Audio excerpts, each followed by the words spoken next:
asked me to do the book, she told me there were she said there were some scrapbooks here that I could look through. So I came one day and I said to Hyla, are there really scrapbooks? She said, oh yes. She took me upstairs. There's a wall. There's 45 scrapbooks that over the years, somebody meticulously took pictures, took copies of press releases, articles in papers, and this and that, and put them in these books, which was a phenomenal undertaking, to be honest with you. And when I looked at these pictures were never meant to be published or in a book. They were just, a scrapbook of life. So I looked at them and I thought, they're great because they really tell a place and time. However, over the 50, 40 years, whatever, time hasn't really been kind to all of them. So Donna was great. She said, I love to Photoshop. I can pump these up. I said, great. Remember you said that because we're really going to need a lot of help to put this together. Then the next step was really, Hyla has this connection with a gentleman named Charlie Horn. And Charlie wore so many hats here at the Art Center. He was president for a couple of years. He was a fundraiser. He's an artist. He was an instructor.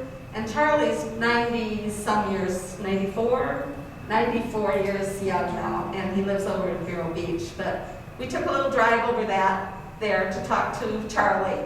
And he had pictures and he had stories and he had more gems to share with us. And he was friends with one of my dear friends, Marilyn Worth, who I probably wouldn't have found my way here if it wasn't for Marilyn. I found her painting in the park and she just kind of adopted me and the rest is history. So I have to thank her for her input for all of this as well. So I'm going to step back for a little bit and have that I introduced Phyllis to you and Paul. And I'd like Phyllis to do just a little talk about her view of the Art Center and what she's brought to the table and where we see it going. So without further ado, here's Phyllis Pransky.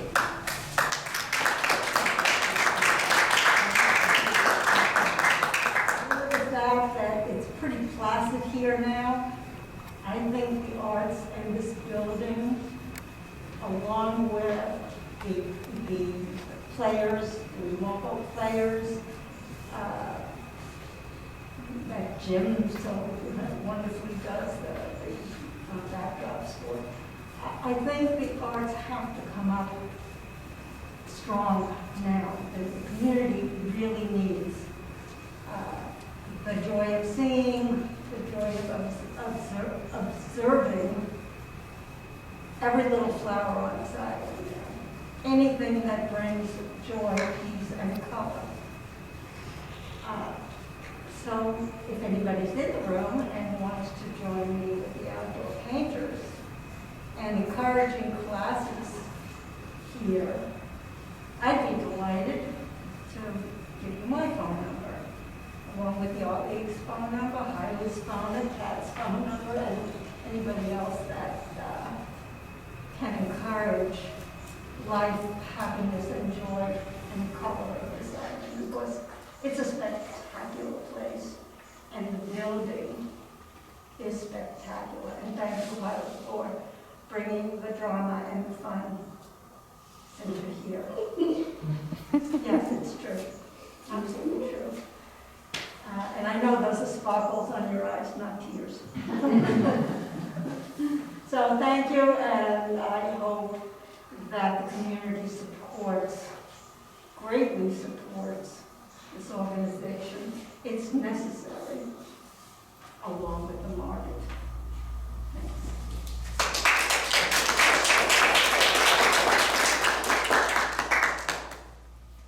Well, thank you, Phyllis. This book is not just my book. It was really putting together as many artists as I could find and fit into this. I have to say, you see it's a square format, and that was not without its challenges. So there were some fabulous artists that I just couldn't make either their work with it or things, but for the most part we tried to get as much represented as we possibly could of Marco Island for the past 50 years. So Phyllis is a big part of that. And as I mentioned, Paul Arsenault is as well. So now I'm going to give the floor over to Paul, and he can fill you in on before there was even this building. He's a great storyteller and has so much knowledge. So I'd like to bring them in because it really gives perspective on just where we have been and where we're going. So here's Paul Arsenault. When I came to Marco, I remember needing better sunglasses when we came over the bridge because it was so glaringly white, not any green at all. And I thought that, wow, this is quite dramatic. Once I got around to the real meat and potatoes of Marco, in particular the waterfront, the Ship Ahoy bar was unbelievable. I don't know if you ever remember that, the story of it. It's quite remarkable. And it was a bar that was really classic, but it got a little tough to take when the cats took over. The ammonia from the parking lot got so. But that was a remarkable throwback. I mean, it was used to rebuild the wrecked overseas railroad in the 30s from the hurricane of 35. Tommy Barfield bought the boathouse that was the mess hall and barracks, raised it from the bottom, towed it to Marco, put it on where the bridge of Goodlet is, and it was a classic. I remember painting the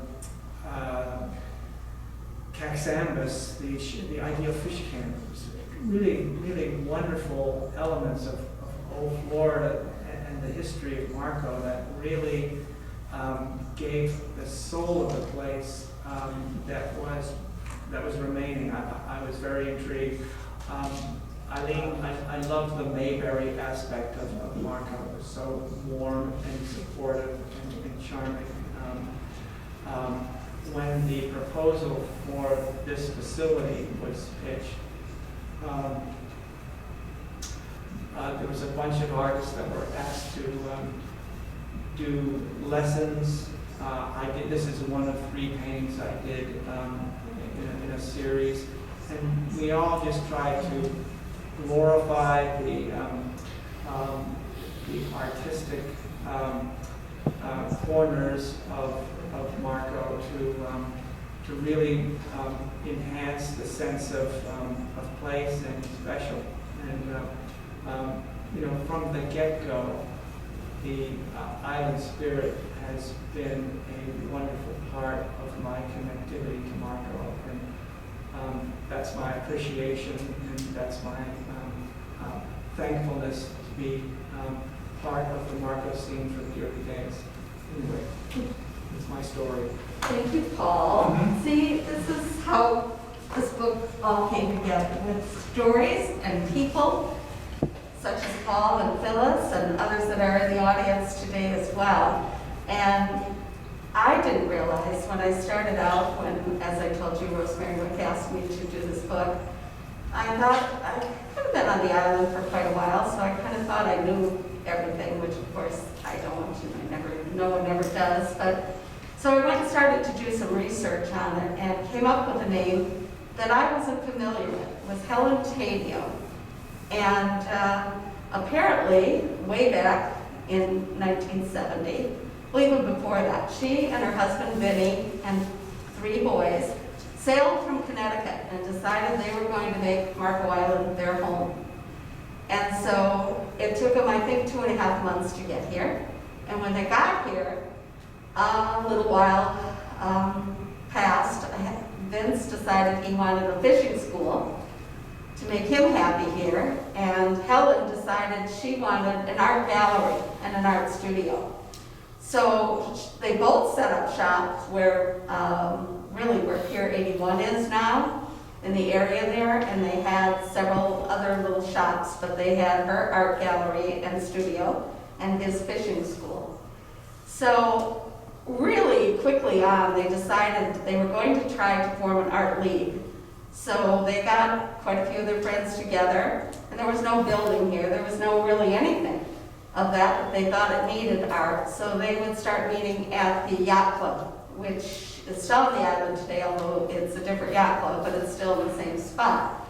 So they started meeting there, or they'd meet in churches, or they'd meet at Emerald Beach condominium, wherever they could find a place to meet. They'd meet and talk about art and how they could bring people in for people to study with, or classes, and Helen would hang shows in her gallery and invite people in.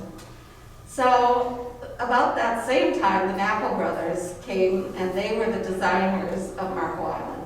So they really customized what was going to be here, how it was going to be here, who their dream people were going to be that were going to be here. And they decided that art was so important that they deeded this land for art.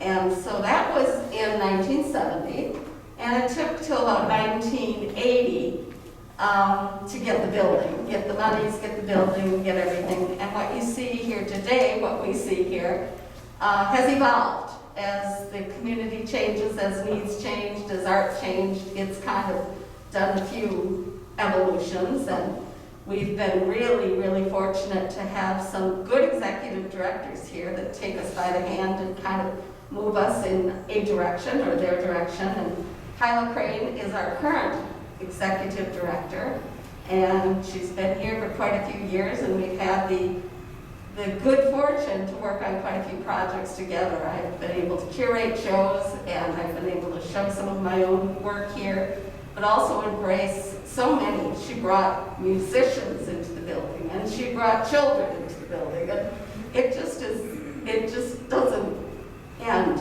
And if you have an idea, have a concept, you know, her door is always open. You can say, here's an idea, this is what I want to go.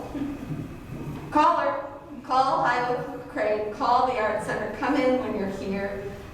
It's your place, your community, and your place to get active in. There are so many classes that you can take. I was bound and determined I was going to be a sculptor this year. That was my year, 2020, but unfortunately so many other things happened in 2020. I've got to move back to 2021, I think, but I would love to try that as well. So it's really a beautiful place to live, to grow up, to add to. So, but now fast forward with Helen Tadio, and if you look through the scrapbooks, you'll see galas that they had that were so creative, and themes, and this and that. I mean, it's just a treasure trove. So I really had trouble trying to pick and choose what I could put on my 80-some pages of the book, and how I was going to tell the story and fit them all in. And then I decided that I needed some pictures of the island before any of this was about. Because a lot of people come here maybe in the last 10 years and they think this is what Marco's always been. So it's changed a lot over the years, and I really wanted to put that into the book as well. So, but I got all through it. The first thing that Rosemary said to me is, I don't want any art in it because I can't play favorites to any artist. It just has to be people. So I did it that way, and I showed it to her, and she was happy. But I said, you know, you're an art place. We need art, you know, and it's great to have a good time. It's great to do all the fundraisers that we do. It's all fun, but we need art, and we need the artists. So she said, okay, we'll put art in it. So I did. I put whatever art we could fit into the format, etc., into it. Still had no words. She didn't want any words, just one picture's worth 1,000 words. I said, okay. So I gave it back to her, and I said, okay, this now has people, it has art, but it really needs some work and words to connect the dots, because somebody coming in tomorrow isn't going to get it, that this is what's been going on for 50 years. So you needed those words. So I sat down and I wrote way too many words, and I sent them off to Donna Murphy, hoping she's going to cut and paste and chop and tell me what I can and can't do, but they're kind of all in there because they all do connect the dots for you. And again, that's what we tried to do. I held my breath because way too late.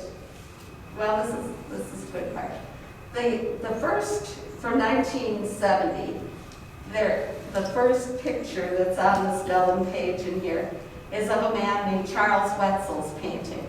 And Charles Wetzel was actually the first president of the Art League. However, I know I read, that actually that was Helen Taddeo kind of pushing him in. He was a good painter, he had a pedigree, he had a lot of things, he was from Pennsylvania, but he really liked to fish. Most men coming here, that's what they want to do, they like to fish. But Helen thought it wouldn't be cool if she was the president because she had her own gallery, she had her own studio space. So somewhere along the way she asked Charles Wetzel to be involved, and he was the first president. And so I'm reading all this, putting pieces of my puzzle together, and I actually called one of Helen's sons, who gave me a name of Charles Wetzel's granddaughter, who lived in Texas. And so we started chatting. And she sent some pictures and had some stories, but one of them said something about the 40th anniversary party. And I never heard about that at all. So the next day I came back here and I went through the scrapbooks, like how could I have gone through 40-some scrapbooks and this didn't ring a bell? So lo and behold, I look in the corner and there's the one missing scrapbook. So I felt like doing the Eureka dance and I brought it in. And here it was, the 40th celebration right here in this building just 10 years ago.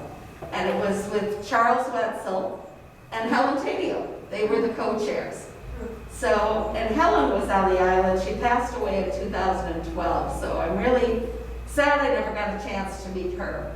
There have been artists that did. In fact, Tara O'Neill she was Tara's mentor when Tara was trying to set up the Goodland Art Alliances and things. So she was very involved way up to the end of things, end of her life, and she still is a part of this. So there was a little pamphlet that celebrated this 40th. So I sat down and held my breath, just praying that I had connected the dots correctly, or we had to go back and reconnect. But we had gotten them all, some way, somehow, been able to connect all those dots into these 50 years. And I felt fairly confident adding the last 10 years because I've kind of been around for those 10 years, not always here at the Art Center. But I started exhibiting here probably 6, 7, 8 years ago. Time flies when you're having fun. I kind of worn every hat that I could do as well here because it's just so much fun. There's such neat people, there's neat things to do, and I'm hoping that someone's going to categorize this much better than I could do for like the next 50 years. I've got ideas. There's a couple things I'm not thrilled with that I did here. Could have done a little differently. Don't we all have those second glances, second wishes? So. But at any rate, I open it up to you if there's any questions, comments. There's a lot of gems in here, and we invite you to peruse the copy. Would love for you. Yes, question. I would like you to talk about your outfit. Okay. Well, I thought, what am I going to do? We were going to do the book signings, and of course, those got scheduled and canceled and whatever, and I thought, what am I going to wear? And a friend of mine out in Wisconsin had a wonderful sweater on for her opening of all her paintings. So she said a company in England did it. So I sent off all of these pictures. I didn't get to say where I wanted them on, so some are in really kind of peculiar places. But anyway, they're all pictures either from the book or that landed on the cutting room floor that were favorites of mine. I'll stand up. All right. And on the back, I feel like a prize fighter because it is silk. I can't attach to it. And on the back, it says Marco made by hand. I'm wondering. So, Wow, very I'd love to do. Is that available in the gift shop too? Right? It's not. But it should, would, and could be. And I see umbrellas. I see all sorts of things with the pictures now that I kind of know what I'm doing. And the book is for sale. And the book is for sale. Very good point. Yes, the book is for sale. Both in the gift shop, now that we're open. Yay! We are open! That's exciting. And also online. You can order it if you're in Wisconsin and you just need a fix now. You can go online and order it at Marco Island, I always screw this up, so Hyla, you have to help me. It's Marco Island Art at .org, but you would go to the tab that says gift shop. And when you go into the gift shop, you can purchase the book. And we encourage you to, we've been putting out and marketing, and we bought books in everybody's hand, in everybody's library, on everybody's coffee table, because it is exquisite. Something we are so grateful to Kat and so immensely proud to see this art center represented in this way. It is its own work of art, and I know just how hard Kat worked on it. So please buy it. Tell your friends to buy it. It's the best souvenir you can buy when you're leaving the island. Makes great birthday presents. Father's Day's coming up. Graduations, dads, grads. Whatever occasion, that's the thing you want to buy. And 100% of this goes back to the art center. So you're really helping to keep art alive. Quality is beautiful. It is, and that's to Donna's testimony too. She knows her art books and knows how to make them happen, and I'm just as pleased as can be with this. There's beautiful vellum pages in it that separate the decades. It runs backwards because we know more about now, and all of the living technical color is now, but we can't dismiss 1970s when it started, because that is a real legacy. When they had parties in big tents outside. Right, yeah, absolutely. Yeah, grand parties. I wish I was around for some of those. They looked amazing, absolutely amazing. So this was a year and 8 months in the making. Did I say that? So I'm feeling, I can breathe a breath of fresh air now, I think, if I ever get this mask off. Because it was a real labor of love, and I had no idea what Rosemary was asking of me. I kind of did, but I had no real clue. So I'm sorry she is not here in person to see it, that she's smiling down on us from heaven and just laughing all the way that her kitty cat did this, because she was with me every step of the way, or it would not have been a fait accompli. So I would just like to take this opportunity to thank everybody who was instrumental in this, and I look around the room, and that's all of you, so thank you.